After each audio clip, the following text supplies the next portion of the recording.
নেপাল তিব্বত সীমান্তে ভয়াবহ হরপ্পা বানে বিপর্যস্ত বিস্তীর্ণ এলাকা। হিমবাহ ধস ও প্রবল জলস্রোতের জেরে নদীর জল হঠাৎ ফুলে উঠে ভাসিয়ে নিয়ে গেছে বাড়িঘর, সেতু, রাস্তা ও বিভিন্ন পরিকাঠামো। রসুয়া জেলায় সবচেয়ে বেশি ক্ষয়ক্ষতির খবর পাওয়া গেছে। প্রবল স্রোতে বহু মানুষ নিখোঁজ রয়েছেন। উদ্ধারকারী দল হেলিকপ্টার ও বিভিন্ন জরুরি পরিষেবার মাধ্যমে দুর্গত এলাকায় পৌঁছানোর চেষ্টা চালাচ্ছে। তবে রাস্তা ও সেতু ক্ষতিগ্রস্ত হওয়ায় উদ্ধার কাজে ব্যাপক সমস্যা তৈরি হয়েছে। এই দুর্যোগে বিদেশি পর্যটক ও তীর্থযাত্রীদেরও অনেকে নিখোঁজ রয়েছেন। তাদের মধ্যে ভারতীয় নাগরিকও রয়েছেন বলে জানা গেছে। নিখোঁজদের সন্ধানে পরিবারগুলো উদ্যোগ বাড়ছে। এদিকে ক্ষতিগ্রস্ত এলাকায় আরো বন্যার আশঙ্কা তৈরি হয়েছে।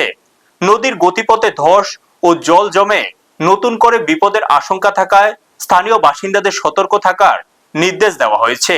উদ্ধার ও ত্রাণ তৎপরতা জোরদার করেছে নেপাল প্রশাসন। ব্যুরো রিপোর্ট, নিউজ তৎকাল 24। আপনারা দেখছেন নিউজ তৎকাল 24।